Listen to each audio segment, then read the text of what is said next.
Continuando con esta historia, desde la parte en la que la niña usó su poder para despejar el cielo, el prota y Eunhee estaban atemorizados y sorprendidos por el gran poder que tiene su hija, pues parecía que no le costó mucho hacer eso. Seol-Hun sabe que su hija debió haber emitido mucho maná, y sería un peligro si el mago William siguiera en Corea del Sur, algo que para su mala suerte ocurrió. El prota dice que ahora sí podrían ir a algún lugar divertido. Entonces van los tres juntos de paseo, y se dirigen a un zoológico. Cuando están dentro, el prota piensa en sacarles una foto y captura un bonito recuerdo de este día. Eunhee también les toma una foto y así pasan una linda tarde, en la que vemos al prota y Eunhee estar más apegados. Además, de pasar un buen momento en familia conociendo algunos animales y sacando muchas escenas tiernas que quedarán para el recuerdo. Y así llegó la noche y tenían que regresar a casa. Seoule estaba dormida en las espaldas de su padre y estaban en el ascensor en dirección a su departamento. Cuando las puertas del ascensor se abren, se percatan de que había alguien que los esperaba. El prota se sorprende, pues era el mago quien estaba en su puerta esperándolos. El mago William Taylor los saluda, incluyendo a Seoule. Cuando pasan a su hogar, dejan durmiendo a Seoule. El mago les menciona que su visita se debe a un nuevo caso,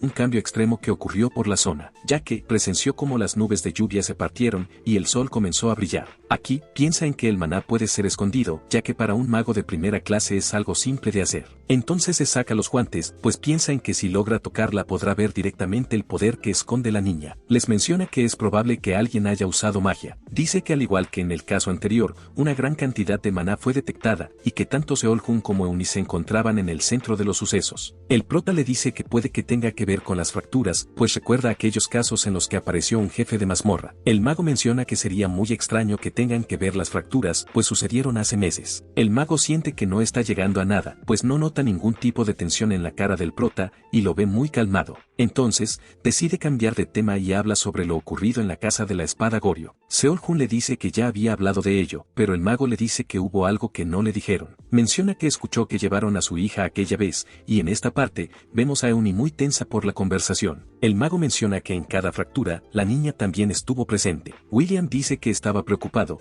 por si la niña pudiera haber agarrado alguna clase de objeto extraño. Este se dirige rápidamente al cuarto de la niña, con la intención de revisarla. Cuando está a punto de tocarle la frente, el prota lo detiene usando mucha fuerza. Le dice que mantenga sus manos alejadas de ella. El mago le dice si hay alguna razón para que no la revise, pero el prota le pregunta por qué estaba interesado en su hija. William menciona que hay la posibilidad de que la niña use magia. Seol-Hun dice que es algo absurdo. El mago les pide hacerse a un lado, pero Seol-Hun y Eunhee no quieren cooperar y se interponen. Entonces, decide usar su magia para inmovilizarlos, y así logra retenerlos para revisar a la niña, y se dirige a Seoule para comprobar si tenía tal inmenso poder. Cuando toca su frente, es capaz de ver la inmensa cantidad de maná que posee, como para destruir la ciudad entera, dejando totalmente asombrado al mago. Este se espanta inmediatamente. El mago se pone a pensar y decide acabar con Seoule. El prota se enoja y se va a por él, pero es detenido nuevamente. William le explica que su hija es prácticamente un monstruo, que no es una humana. Menciona que algo como eso no debe existir. Le dice que podría destruir el mundo algún día si así lo desea. Aquí el prota recuerda todo lo sucedido antes de su viaje en el tiempo,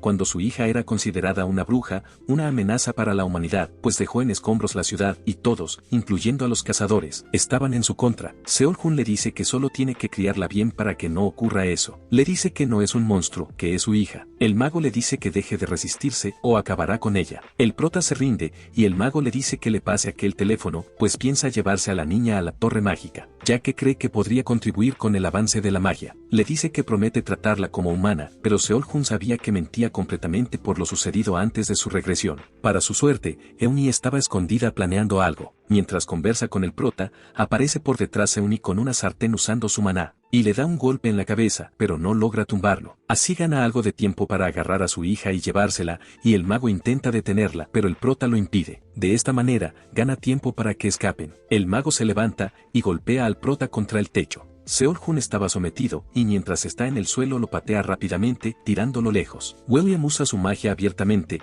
y saca unas flechas usando maná, pero el prota consiguió algo de tiempo para agarrar su lanza. El mago sabe que sin importar que tan buen cazador sea era tan solo un inexperto, y el prota sabía que por la distancia no podía acercarse a él, recibiendo otro ataque en el pecho por descuidarse. Él sabía que fue un error ir a por su arma, pues agrandó la distancia, y la clave para ganarle a un mago es estar muy cerca de él. Entonces, se dirige hacia el mago rápidamente, y anula el ataque que le lanzó, dejándolo indefenso. Justo cuando creía tener la oportunidad para derrotarlo, se activa una trampa, que deja encadenado al prota y no puede hacer ningún movimiento. El mago usa otro truco y al parecer lo deja sin poder respirar. El prota ya no tenía el arma a la mano, pero se acordó que tenía el anillo. De esta forma, piensa en usarlo, y consume las 100 almas que tenía acumuladas. Seol-Jun incrementa sus habilidades considerablemente, y rompe las cadenas que lo tenían atado. William no se lo podía creer. A pesar que intentó defenderse, no logró repeler el brutal ataque del prota, que lo dejó estampado en la pared. Terminado el combate, no tenía idea lo que iba a hacer con el mago. Mientras tanto, vemos que el mago estaba soñando con lo que parecía ser un desastre desencadenado por Sioule. Un rato después se despierta,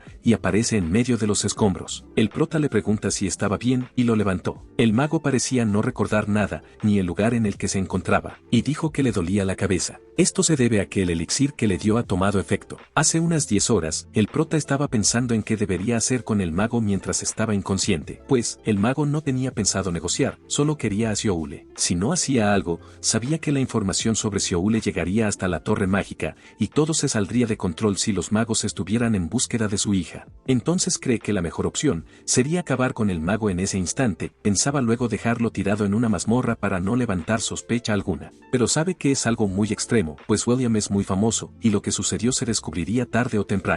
Seol-Jun deseaba regresar en el tiempo otra vez para evitar esta situación, pero se acuerda de algo importante, y saca de su bolsillo una piedra que era un elixir para borrar la memoria. Pensó en reiniciar los recuerdos del mago, y así lo logró. Luego, vemos que estaban conversando acerca de lo que hizo el mago en su departamento. El prota le menciona que vino a Corea del Sur para investigar fracturas abruptas, y que le había comprado un elixir nunca antes visto, pero se volvió salvaje, por lo cual tuvo que actuar para controlarlo. El mago no recordaba nada de eso. Seol-Jun, para parecer buena persona, le pide perdón por no poder evitar que consuma ese elixir extraño, pero William le dice que él debería ser quien se disculpe por los disturbios ocasionados en su hogar. Cuando el mago se va, Seol-Jun le da algo de comer y lo guía hacia la estación, haciéndose ver como un ser de luz. El mago estaba conmocionado por lo buena persona que le parecía el prota, y así finalmente el prota logró deshacerse de él. Seol-Jun por fin pudo tomar un respiro. Mientras estaba sentado, le aparece una notificación que decía que ya había prevenido el primer infortunio de Sioule, y le aparece otra diciendo que se absorbería una porción de los recuerdos de Sioule. El prota no se esperaba esto último, y vemos algo de lo que había pasado antes de su regreso en el tiempo, cuando Sioule se encontraba en la torre mágica, y al parecer estaba encerrada en una especie de celda en malas condiciones. Se sentía aterrorizada, luego de recordar ser secuestrada por un grupo. Se va corriendo hacia la puerta, y pregunta si hay alguien, y le abren dos magos que parecían hacer de guardianes. No esperaban que se despertara tan rápido, y no tenían idea qué hacer con la niña. Ambos hablaban inglés, y pensaban que la niña no los entendía, pero comprendía perfectamente lo que decían, y escucha que será utilizada para el avance de la magia. En ese momento recuerda que sus padres le dijeron que no use su poder frente a extraños, sin embargo, no cumplió su promesa. Se siente culpable de esta situación. Los magos reciben órdenes para hacer que siga durmiendo, y uno de ellos usa maná para hacerla dormir. Sioule cae arrodillada, pero recuerda que vio por última vez a su padre mientras era sometido por otras personas, y le estaban haciendo daño. Logra escuchar que el grupo de magos tenía pensado deshacerse de su padre. Se llena de rabia y usa su maná, estallando frente a los magos, y agarra a uno de ellos, y lo obliga a responderle dónde estaba. El mago no sabía que ella los entendía. Entonces intentó dormirla otra vez, pero no le hizo ningún efecto. Sioule se acerca lentamente, repele una bola de fuego, y lo amenaza con derrumbar el edificio si no le contestaba a su pregunta. El mago lo piensa mejor, y le responde, diciéndole que se encuentran en la rama del Reino Unido de la Torre Mágica, y le pregunta por qué la trajeron, y por qué se quieren deshacer de su padre. El hombre no sabe qué responderle. Sioule se llena de ira, pero aparece el mago William. Este le dice que no debería asustarse, pues no la van a lastimar. El mago habla con ella un poco, y logra persuadirla para hacer que cayera en su trampa, y finalmente lo logra. William le dice a los otros que por ser muy poderosa, deberían lanzarle una magia de sueño más potente. Y allí termina una porción de la memoria de Sioule, la cual será absorbida. Además, el prota logró cambiar el futuro, pero se encuentra triste tras ver lo que vivió su hija. Otro día, vemos al prota dirigiéndose al edificio de la empresa de Idam. Estaba pensativo acerca de los recuerdos de Seoul que había observado, y no tiene idea a qué se refiere la notificación con absorber el recuerdo. Tampoco sabía lo del último aviso de acelerar. Desde su regresión, habían muchas cosas que le resultaba difícil entender. Lo bueno es que previno una de las 5 desgracias de Seoul. Basándose en el orden de eventos que pudo ver antes de su regresión,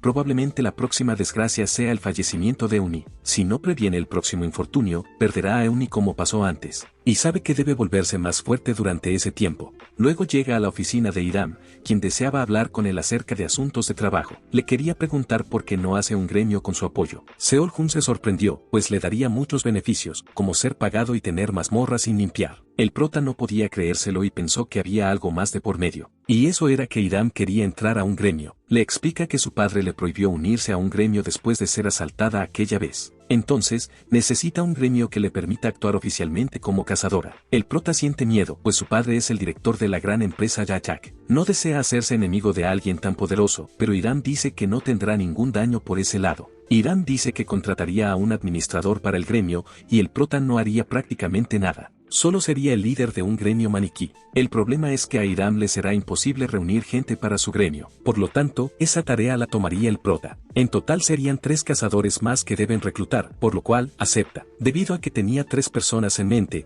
quienes eran Heyeon, Kang y Euni. Una semana después, todo estaba casi terminado, el nombre del gremio era Specter, y el maestro del gremio Seol-Hun. El gremio ya fue registrado. El prota también hizo su parte de reunir a los cazadores faltantes. Cuando estaba saliendo, apareció un hombre en traje, quien le pidió que viniera con ellos en su coche. Allí se encontraba el padre de Idam.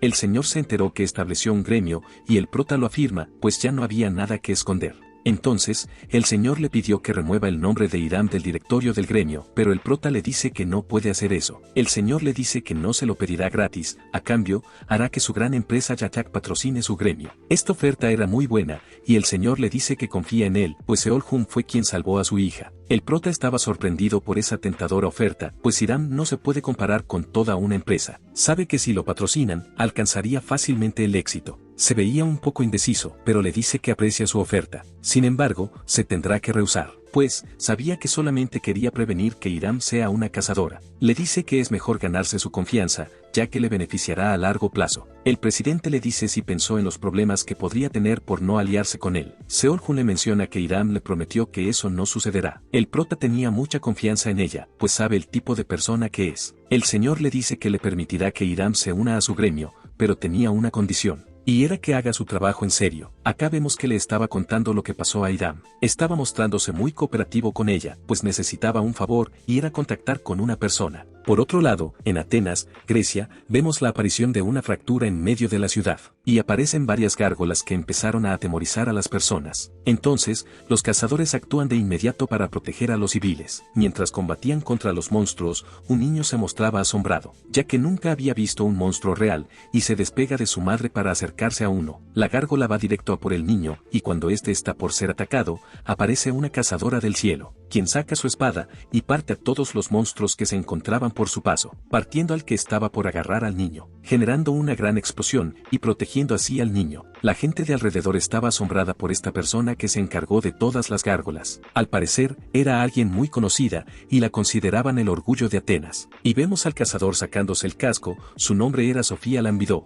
La vemos junto con otro cazador quien la llama maestra. Este joven le informa que le llegó una llamada del gremio de Corea del Sur. Era Yajak, es decir, era el prota quien quería contactar con ella. Se veía muy nervioso al momento de llamar. Entonces, Sofía se comunica con Seol-Hun. La señora cree que el prota quería unirse a su gremio, el gremio de caballeros, pero no era el caso. El prota va directo al grano y le dice que el motivo de su llamada es por la mazmorra que el gremio de caballeros se está escondiendo. La señora se pone tensa y le dice que no sabe a qué se refiere. Seol-Hun le dice que se refiere a la mazmorra ubicada en la Acrópolis de Atenas. La maestra solo negaba conocer esa mazmorra. El prota le pregunta si es una torre tutorial y la maestra, muy seria, le pregunta cómo sabía eso. Seol-Hun le responde diciendo que se enteró de todo eso como una recompensa de mazmorra que podría ser manejada por su gremio. El prota le dice que no la está amenazando, pues no quería hacerse enemigo de un gremio tan poderoso. Le dice que le estaba haciendo una oferta. Él entraría a la torre tutorial con su grupo de 5 cazadores y la maestra obtendría como beneficio limpiar la torre tutorial. pero la maestra dice que eso no la beneficiaría. Sin embargo, el prota le dice que sería un gran beneficio para ella, ya que removerá la maldición que llevaba dentro,